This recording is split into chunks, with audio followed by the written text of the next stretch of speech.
So good afternoon or good morning or good evening wherever you are in the world. Talent Finders podcast would like to welcome a digital media specialist, Calvin Hamilton. So welcome, Calvin. Thank you so much. I'm happy to be here. So Calvin, firstly, I'd like to congratulate you on all your achievements.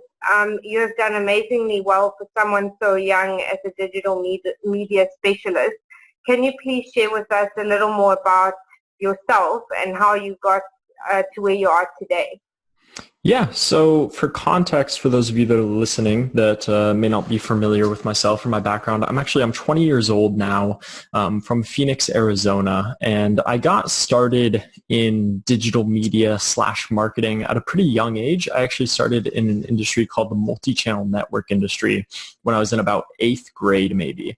Effectively, this industry was talent management, but on the YouTube platform. So you would find a bunch of creators on YouTube and you would help them manage their YouTube channels, find more brand deals, increase their ad revenue and things of that sort in exchange for a small piece of their monthly YouTube revenue. And I stayed in that industry for like 5 or 6 years, from 8th grade up until after graduating. I ended up leaving in April of 2018, so last year. And effectively, I got a really, I gained some really good experience on the YouTube platform. I had a very good understanding of how to grow a YouTube channel from start to finish. I worked with channels that were 20,000 subscribers that are now at like 1.2 million subscribers, and channels that went from 100K to 700K and things of that sort. And so it gave me a really good understanding of how you can actually implement a strategy and certain levels of content that will actually help grow your channel in the long run. And because of that experience, I was actually then able to get a job working for a guy named Gary Vaynerchuk. He's the CEO. We all know Gary. Yep, he's the CEO of a company called VaynerMedia. And I got my job in a really weird way, but more or less it ended up with me being on his team as a YouTube analyst. I was the only one at the company, and I basically initially was hired to help him with his YouTube channel. So wow, amazing. Yeah. So that leads me to the next question. So you obviously did touch on the fact that you started in middle school. My question is, how would you say working throughout your schooling has given you a stronger work ethic, or is this just a natural organic process for you? So I'm going to be honest, that's a really good question because I'm a little torn on that. Working in the MCN industry didn't feel like work. And so as a result, I never really considered it to be. It started as a hobby for me, where in 8th grade, I was working for free. I was working for a company based out of the UK, remotely from Phoenix, where I was located. And I was doing everything for free. It was just like this fun little hobby where I got to work with some big YouTube channels that I otherwise wouldn't be able to talk to. And it was just like an interesting, cool experience, and it was something that I was passionate about. So it didn't feel like I was working at any point in time. But in the meantime, actually in school, I was never a great student, actually. I graduated high school. Two of us. There you go. I graduated high school with a 2.97 GPA, I want to say, which is below a B average. So I wasn't great, but I wasn't terrible by any means. I definitely had below the average GPA for my class. I know as much as that. So it really depends on how you look at it. I think that outside of school, I had a very good work ethic. I was going to the gym consistently. I was frequently working on my own YouTube channel at the time. I was working in the MCN industry and all these things. But then actually in school, when it came to studying and doing certain schoolwork, it was so hard for me to focus because I just was sincerely not interested, and I figured that a lot of what I was learning wasn't going to be applicable once I got into the quote-unquote real world. So I was frequently tuned out. So whether or not it actually gave me a stronger work ethic, I really couldn't tell you. It's felt very natural just because I was passionate about the things that I worked hard on, and the things that I didn't work hard on, I didn't care about. Obviously, you speak about how you worked for Gary. With working on with one of the top digital agencies and working with Gary and his team, can you share with us a little more about how this came about in terms of your early experience, and how do you feel this helped you, and what makes you different? So, like, what was the differentiating factor that helped you to get this position from others? Was it because of your previous experience, or do you think there was other personality factors as well? Yeah. That's also a great question. So I think there's a few things to account for sure. I briefly mentioned before that I got my job in a pretty funny, weird way. The way that I actually got my job working at VaynerMedia is I had just graduated from high school in June of 2017. And like 4 years prior to that, my freshman year in 8th grade or somewhere around there, my mother actually gave me the book Crush It by Gary Vaynerchuk. And honestly, I never read it. I'm up until 4 years later, after I graduated high school, and I was on a trip going to Mexico. And throughout high school, I never really read in general, just because everything that I was supposed to read was required for a specific class, and I didn't find it terribly interesting. But then, as soon as I graduated, I started picking up books and reading more frequently because I was reading about the things that were interesting to me. But anyways, the first book that I read leaving high school was Crush It by Gary Vaynerchuk. And it was a little outdated by the time that I read it, but it was also, you could tell that it was still interesting. It was still right in many ways. There was a lot of historical correctness, as Gary would say, to that book. And so I thought that was interesting.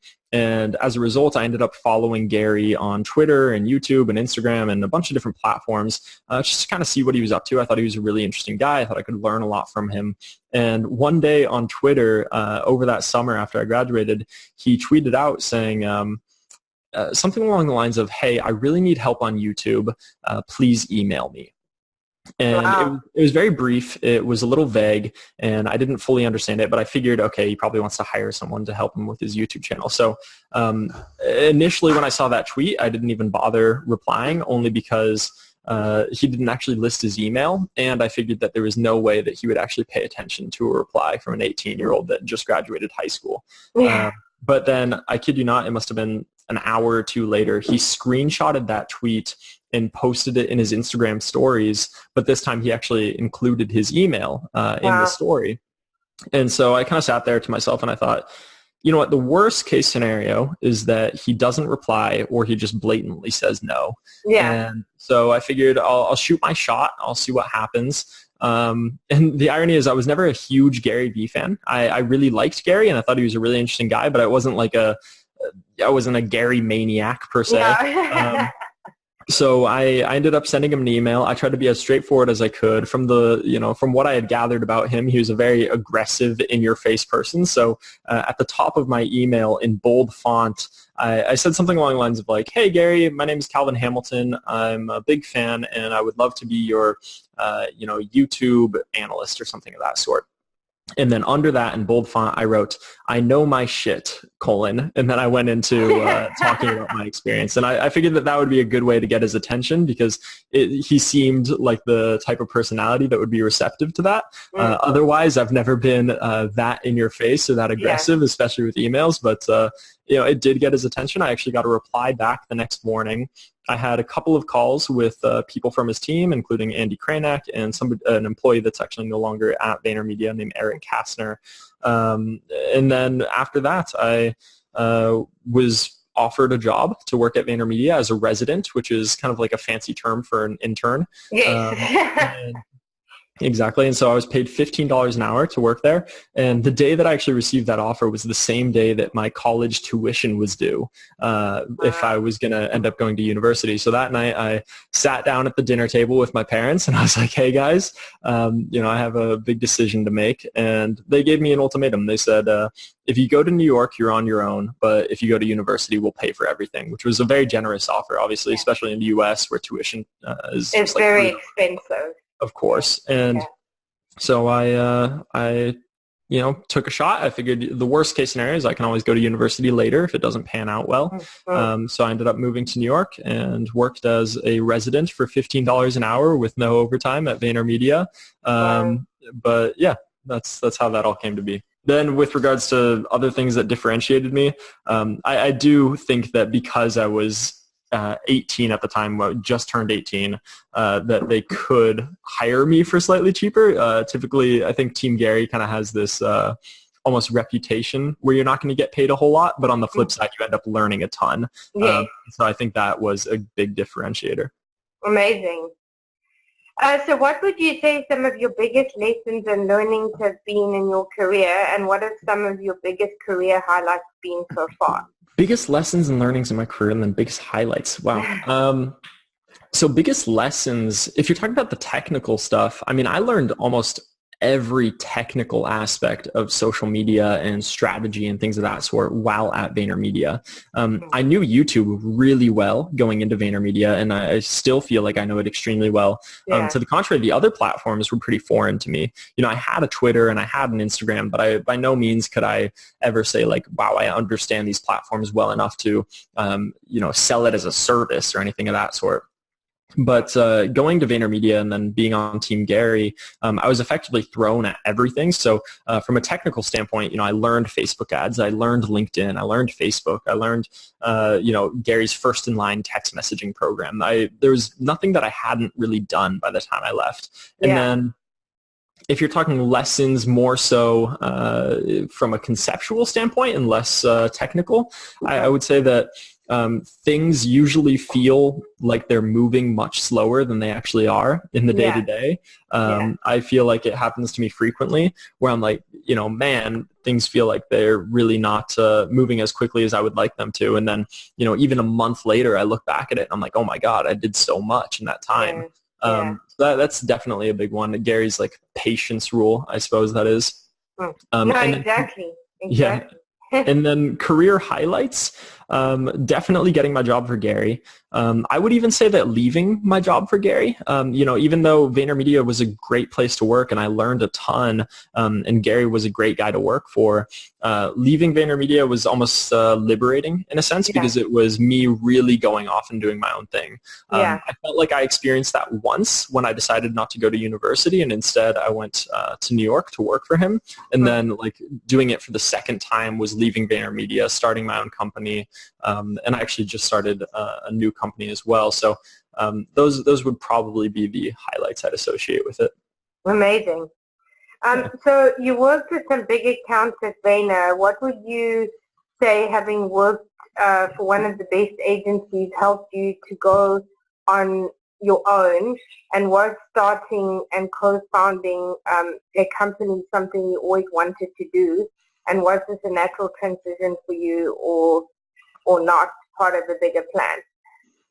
Yeah, so I worked on big accounts at Vayner, such as PepsiCo. I worked on the Mountain Dew account specifically, JP Morgan Chase, Autorama, and a few others, including Apple.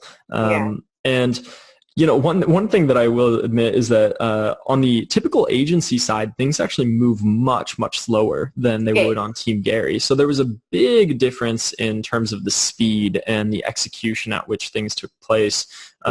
You know, you would have like a 1 hour call every day leading up to a project 2 weeks out to review the same information to make sure that it was solidified in everybody's head. And on the Team Gary world, that was just like unheard of. It was like, wow, you're going to spend like, you know, 10 hours over the next 2 weeks to just make sure that you can review the same information. It was just kind of bizarre.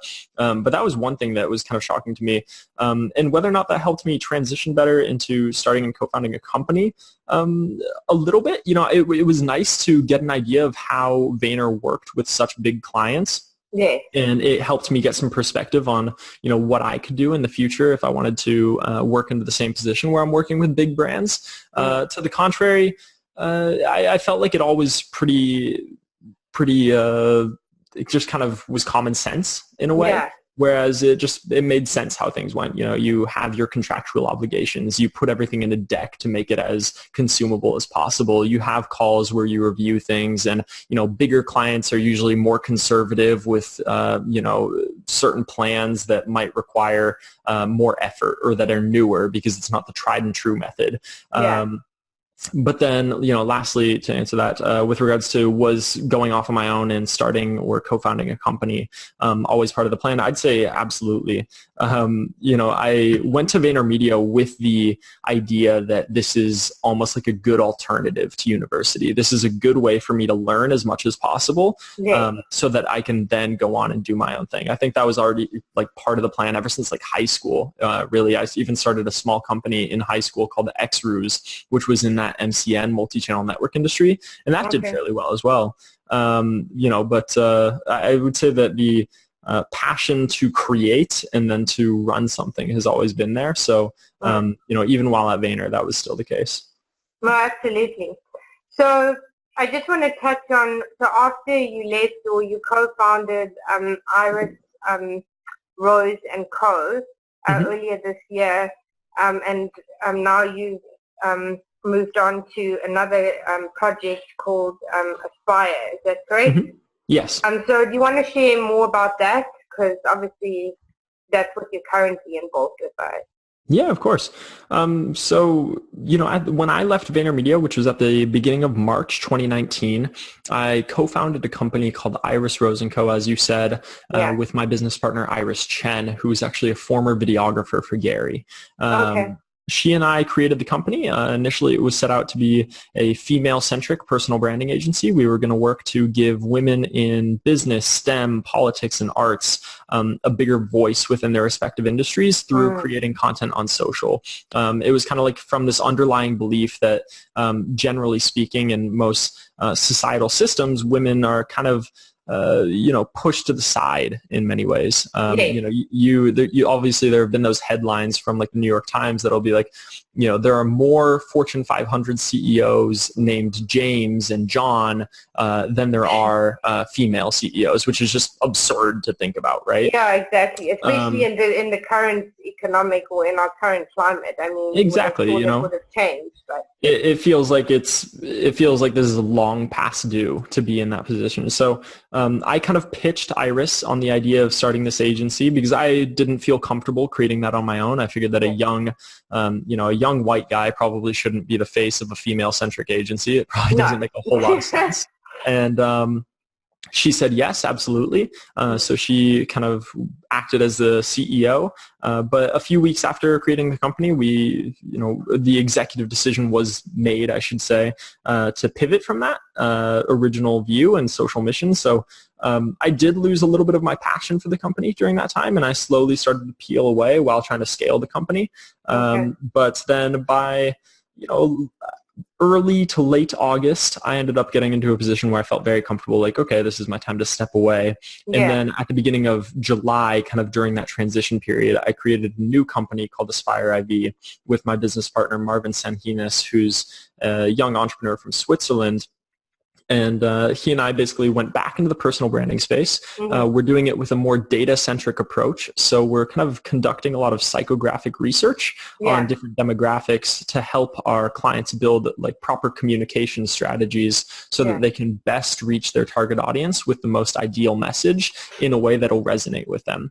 And so there's a lot of steps and processes that take place there. But that's the main focus right now, is kind of building that out, finding more clients, and working on how we actually deliver our service. But yeah. So what is your ultimate vision, both short and long term, and what kind of legacy would you like to leave? Wow, okay, that's also a heavy question. Sorry. No worries. I love it.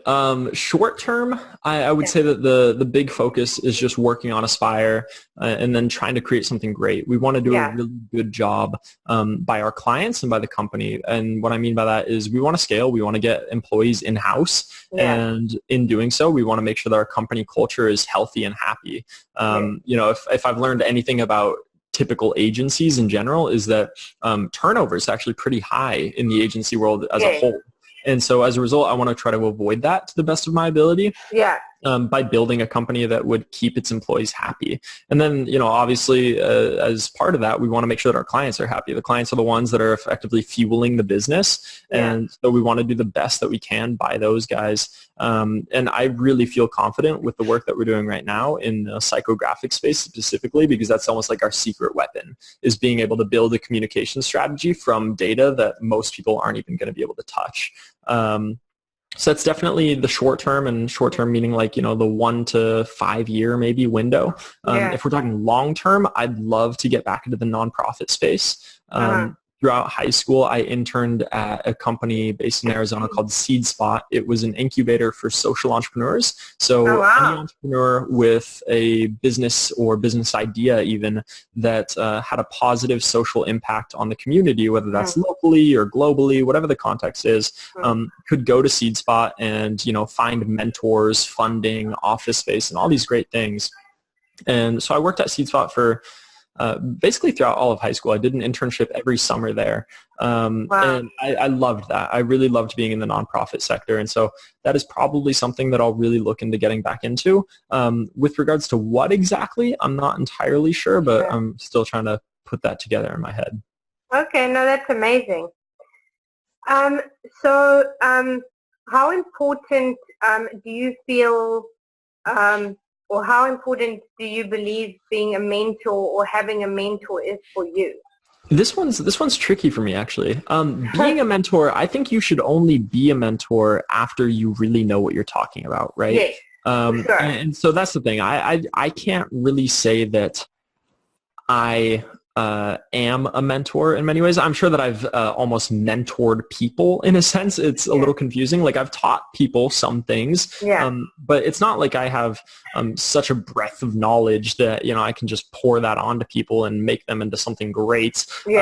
On the other hand, having a mentor, I'd say, is very important. But on the other hand, I don't think it needs to be the traditional mentor. No. A lot of people, when they think about the mentor relationship, they think about something that they somebody that they personally know and that they talk to about certain things.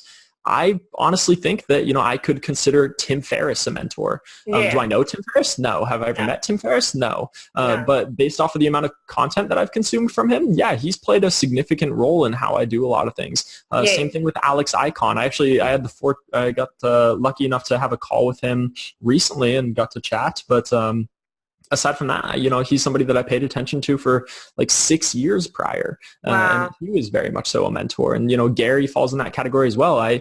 Before I ended up getting my job for Gary, I would have called him a mentor in the way that, he taught me a lot about social and a lot about work ethic and how to, set your mindset around life and go into certain situations. So, I don't think that having a mentor has to be the traditional mentorship. To the contrary, I do think that it is very important. Social media is an amazing tool, but it also has a negative side to it. Can you share with us what do you believe we can do better to use these platforms for the better, and can you give us some examples of this? Yeah, of course. So from having a negative side, I firmly believe in that. I actually wrote an article recently called "The Conversation Nobody Wants to Have: The Truth About Loneliness." And a lot of that ties into social media and how it plays in our day-to-day lives, especially within the younger demographics. We're seeing kids and teenagers, more or less, like preteens and teens, having higher depression rates, suicide rates have gone up, and all these things. And subsequently, social media is becoming so much more pervasive, right? It's something that we don't even think about anymore. It's just this active part of our life that, lives in our subconscious, where when we open our phone, we almost always immediately go to Instagram. And it's not like even more so now than Facebook. 100%. And, it's not like we really have a need to go on Instagram. It's not like we go into the app with some sort of intention. We just do so subconsciously, and then we consume subconsciously. And the thing is that we're consuming a lot of content that is it's like a highlight reel of everybody's lives, which I think in and of itself is fine, right? Like nobody wants to only post the depressing parts of their lives on social. That'd just be upsetting. And nobody wants to post the mediocre parts because then that's not anything significant. So as a result, everybody posts the good parts. But when everybody posts the good parts and that's all you consume, it makes everybody's lives seem so much better than yours. So you're exactly. a highlight reel from everybody. Exactly. And then in turn, you compare that to your own life and you're like, man, their life looks so great, even though what you may or may not know is, like maybe that person's father passed away last week and there's just no way of knowing those things. No. And so, it does have this negative psychological effect on us. We end up distancing ourselves from loved ones frequently. The average amount of best friends that a person has gone down by one person within the last 10 years. And I think that in and of itself is fairly significant. We spend less time in person with our loved ones and with our close friends. And instead we, will text them or DM them. And that's great. It's great to stay in contact, but having a relationship where you see people frequently and in person is also extremely important. So, and then what can we do to kind of better use these platforms? That's also tricky. The biggest thing that I could say to better use the platforms is to use them less. And that's ironic. It's a little counterintuitive. That's not a social media best practice. If you want to crush it on social, you should spend almost every minute there so that you can community engage and reach out to people and all these great things. But on the other hand, I spend maybe an hour and 45 minutes on my phone per day.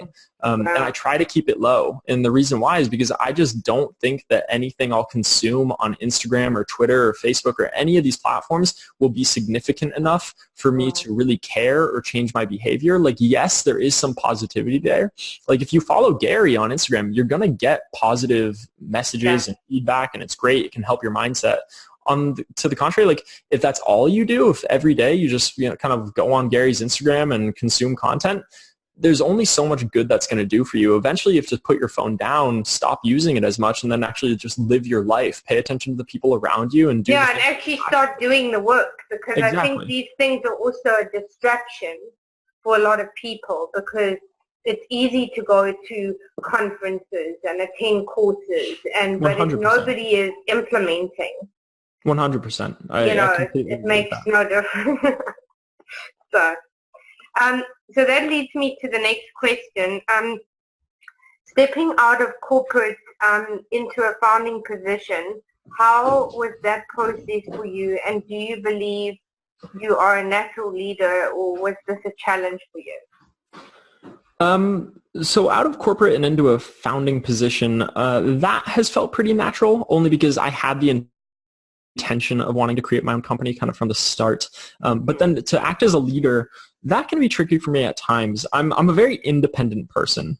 And the tricky part of that is that even though I think I do a very good job at communicating things when I do communicate, the issue is that sometimes I'm so focused on what I'm doing as opposed to what the people around me are doing that, I frequently will forget, hey, it would be a good idea to check up on this and that and, make sure that this person understands these steps and whatever the case is. I'm very much so the type of person where I like it when I can test things without it influencing other people around me or other projects. But when you're in a position of leadership, you have to be very conscientious about, how you behave and how you act and things that you do, because that does have an effect on everybody around you and the people that are working towards the same things as you. So even though it has felt very natural and I've never felt uncomfortable with any aspect of it, it is something that I'm trying to even do better at just in the day-to-day is, understanding how, my outputs or my actions actually affect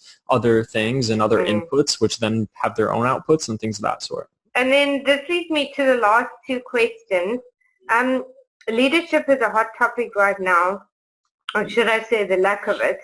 What would you say makes you different as a leader, so what would you say makes you different as a leader, and then what are the three key pieces of advice you would give to other entrepreneurs? Yeah, so to answer that first question, the key thing that makes me different as a leader, I suppose, would be that I care. I care a lot, right? if I were to hire somebody, whether they're a remote employee or they're just an independent contractor working on a single project, their happiness and how they feel about the work means a lot more than me than 99% of everything else that's going on. To put this in perspective, when we set up our team like communications channel, which we originally did on Discord, but then we moved it to Slack thereafter.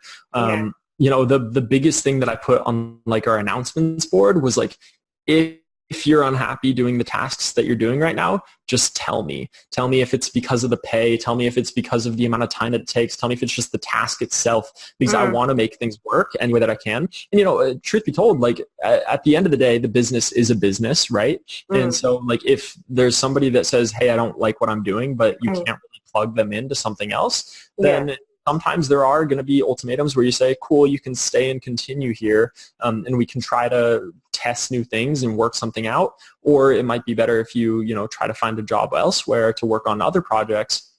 But, just caring about the people around you, whether it's your coworker, co-founder, or, just somebody that you hired remotely that lives in Italy of all places. Yeah. It's important just to show that, you're affectionate, that you're empathetic and all these things. So that's absolutely a big one. Gary's probably one of the key people that really taught me about that.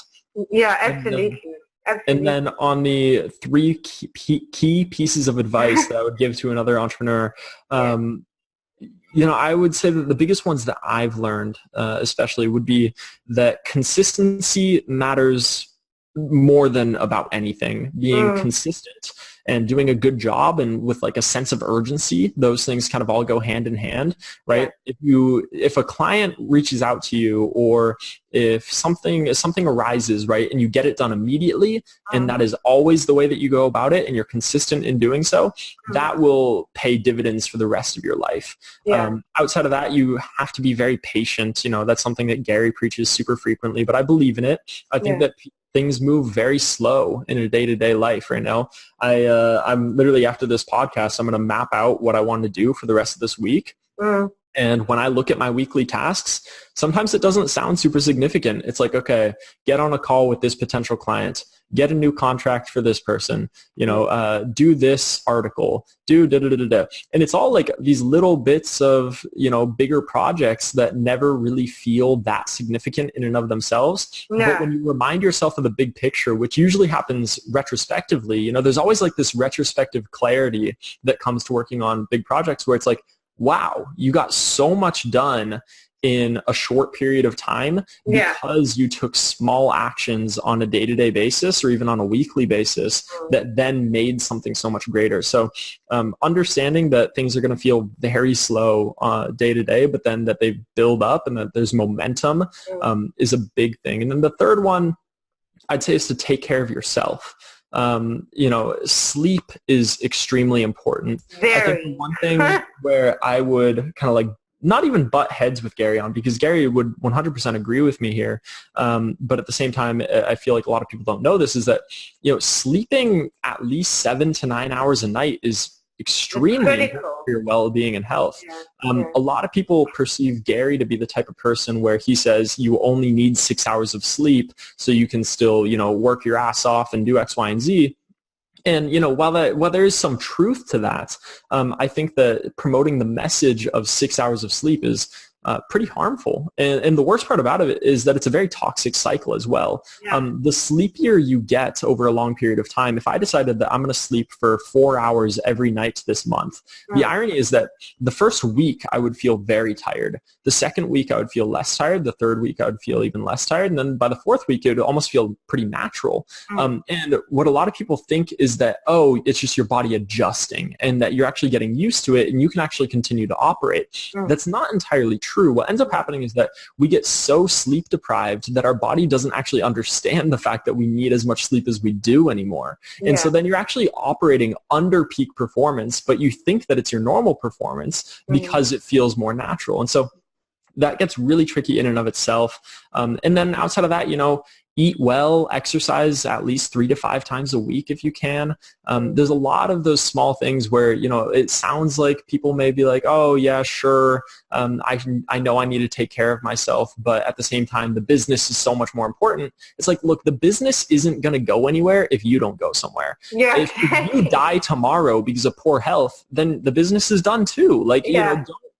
don't pin everything on wanting to advance your career, because you have to make sure that you personally are in a good place mentally and physically before you even try to pursue something on top of that. So I would say that getting your health into a good place is critical. Well, thank you so much for your time and for sharing your journey and just your insights into business and entrepreneurship. And hopefully, we can have you back in the future. Of course. I'm so happy that I got to do this. Thank you for having me. Thank you.